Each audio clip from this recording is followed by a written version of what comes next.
Сәлем құрметті көрермендер мен ютуберлер. Бүгін мен сіздерге стримге дұрыс шығуды, прямой эфирге дұрыс шығуды көрсететін боламын. Сондықтан да қазірден бастап лайк басыңыздар, егер де видео соңында ұнамаса, лайктарыңызды алып тастасаңыздар болады. Және қаншама көп лайк болған сайын ол мені шабыттандырады. Ал ендеше кеттік. Ең бірінші бізге OBS деген программа керек. Мінекей. OBS-ті не істеп қойдым, көшіріп қойдым, OBS менде қойылып қойған, ол интернетте тегін, өздеріңіз қолдана берсеңіздер болады, еш ұялмай, қысылмай. Одан кейін сіздерде мынау OBS-ті ашқаннан кейін мына сцена источники деген елде пустой болып тұрады. Мен алдын ала дайындап қойғандарым тұр мына жерде. Одан кейін мынау астында сценада плюс деген бар. Плюсті басамыз. Одан кейін мысал деп жазайын. Мінекей, мысал дегеннен кейін бар. Мына жерде еш нәрсе жоқ болып тұрады. Тура осылай сіздерде жоқ болып тұрады. Сіздерде плюс деп жаңа сцена создавать етесіз, сцена жасайсыз. Одан кейін келесі инструмент ол мына плюсті басамыз. Плюсті басамыз. Одан кейін мына жерде әртүрлі таңдаулар тұр. Браузер, захват входного аудиопотока, захват выходного аудиопотока, захват игры деген бар. Захват окна деген бар. Одан кейін мына жерде мен өзімнің камерамды қосу үшін, яғни мен түрімді көрсету үшін захват окна дегенді басам. Одан кейін захват окнаға камера деп жазам. Окей басам. Мінекей. Мына менің камерам, өзім түсіріп тұрған камерам шығып тұр. Бұны таңдау үшін мен мына жерде ремонт таңдаймын. Дұрыс. Автоматически тұрады. Одан кейін окей басам. Мінекей. Менің камерам іске қосылды. Бұл жерде қызылды, бұрышта қызылды тартып, үлкейтіп кішірейте аламын. Және альт басып тұрып, керек емес жерлерін қырып тастай аламын. Көрерменге артық жерлер қызық емес. Мінекей, тек қана өзімді көрсететін версияны жасадым. Және бұны полный экранға дөу қылып қоя аламын. Мінекей, камераны дөу қылып қойдым. Енді келесі өзімнің рабочий столымды қою керекпін.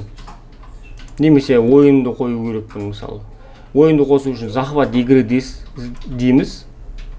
Ойынымызды қосып аламыз, одан захват игры деп, тура солай ойын таңдаймыз, камераны таңдағандай.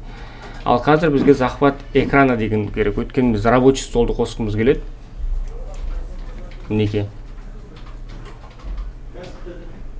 Болды, барлығын свернуть етсек, OBS-те мінекей рабочий столымыз көрініп тұрады. Бұл сұрақ біздің супер ютуберс командасында қойылған болатын. Мен сұрақтың жауабы менің камерам мен рабочий столымды қалай бірге қосам деген секілді.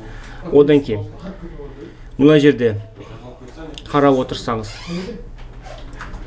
Окей, бастық, мінекей.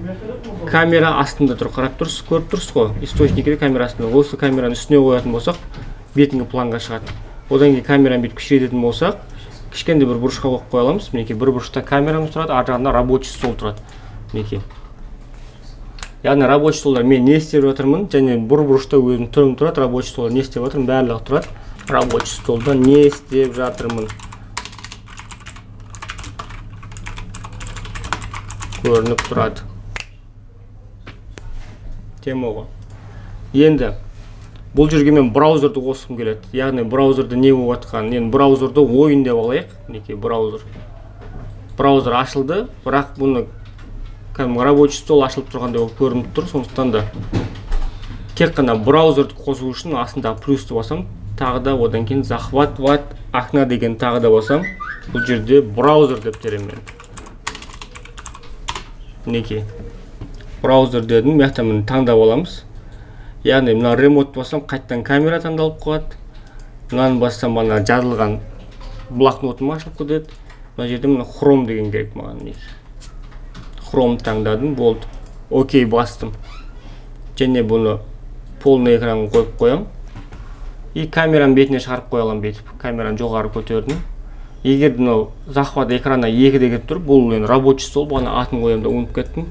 Бұны жоғары қоятын болсам, бірінші рабочий стол болып кетеді. Браузерді қоятын болсам, браузер тұрады. Яғни браузерді мен қай жерде тұрсын, браузер ары бері жылжытып жатырмын. Мінекей. Бірақ мына жерде тек қана браузер тұрады. Не істеп жатқанның барлығы. Браузерде не істеймін, оның барлығы мына жерден шыға келеді. Енді эфирге шығу керекпіз. Эфирге шығу үшін өзіміздің браузерге кіреміз. Мінекей. Одан кейін плюс басып, начать трансляцию дегенді басамыз. Трансляция ашылады. Ашылғаннан кейін мына шығып тұр, камера не найдено деп. Өткен менде веб камера емес, менде кәдімгі кәсіби түрде бөлек тұрған камера, сондықтан да бізге веб камераны емес, трансляция деген таңдаймыз.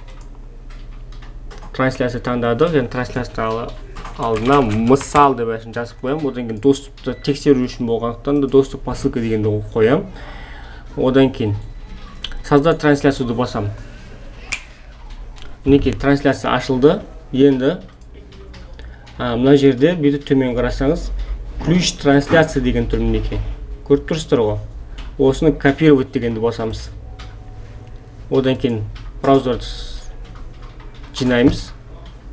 Браузер жинағанмен мықты әлі браузер болып тұр, көріп тұрсыздар. Одан кейін мына жерге настройки деген бар, оң жақта OBS-ті. Настройкиді басамыз. Одан кейін вещание деген тұр. Вещаниеді басамыз да. Сервис дегенге YouTube Gaming деген тұру керек. Одан кейін сервер.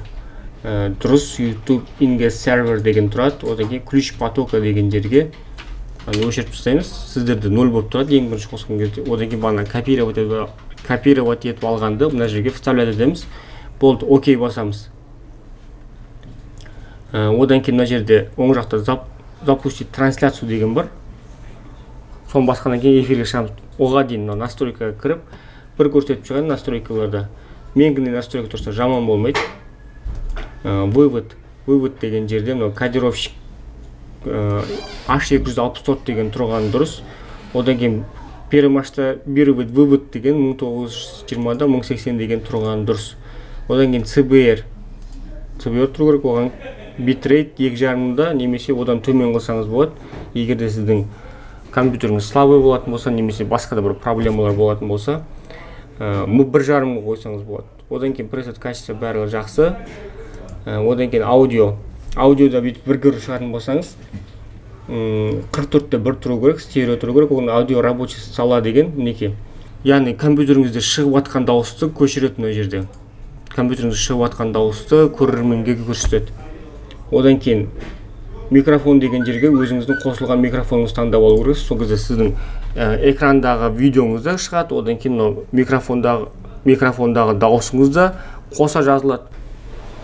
Дұрыс келе жатырмыз, видеоға кіреміз. Мына жерде барлығы осылай тұра берсін. Горячий клавишаны көріп алсаңыз болады, қайсысын басқанда қайсы шығатын. Мына жерде де тура осылай тұру керек. Окей басасыз. Запустить трансляцию дегенді басасыз. Мінекей трансляция кетті. Одан кейін барып браузерге кіреміз. Браузерге кіргеннен кейін мына жерде начать эфир деген жанады бізде. Мінекей начать эфир деген жанды. Өткен OBS пен бір-бірімен екеуі қосылды ключ трансляция арқылы. Начать эфир дегеннен басқаннан кейін мінекей эфиріміз былай ашылады. Осы жерде мына жерде чатта не жазылып жатқан барлығын көре берсеңіз болады. Одан кейін эфиріміз қосылды. Бұл жерден сапасы бірінші нашар болып тұрады, өткені прямой эфир болып жатқасын YouTube оны конвертация жасап сіздерге дұрыс сапада көрсетіп үлгермейді. Мінекей құрметті көрермендер мен ютуберлер, егер де видео ұнаса бағанағы лайктарыңызды қоймасаңыздар қойыңыздар, каналға тіркеліңіздер, алда әлі керемет қызықты мәліметтер болады. Сол видеоларда кездескенше. Ал енді аутро.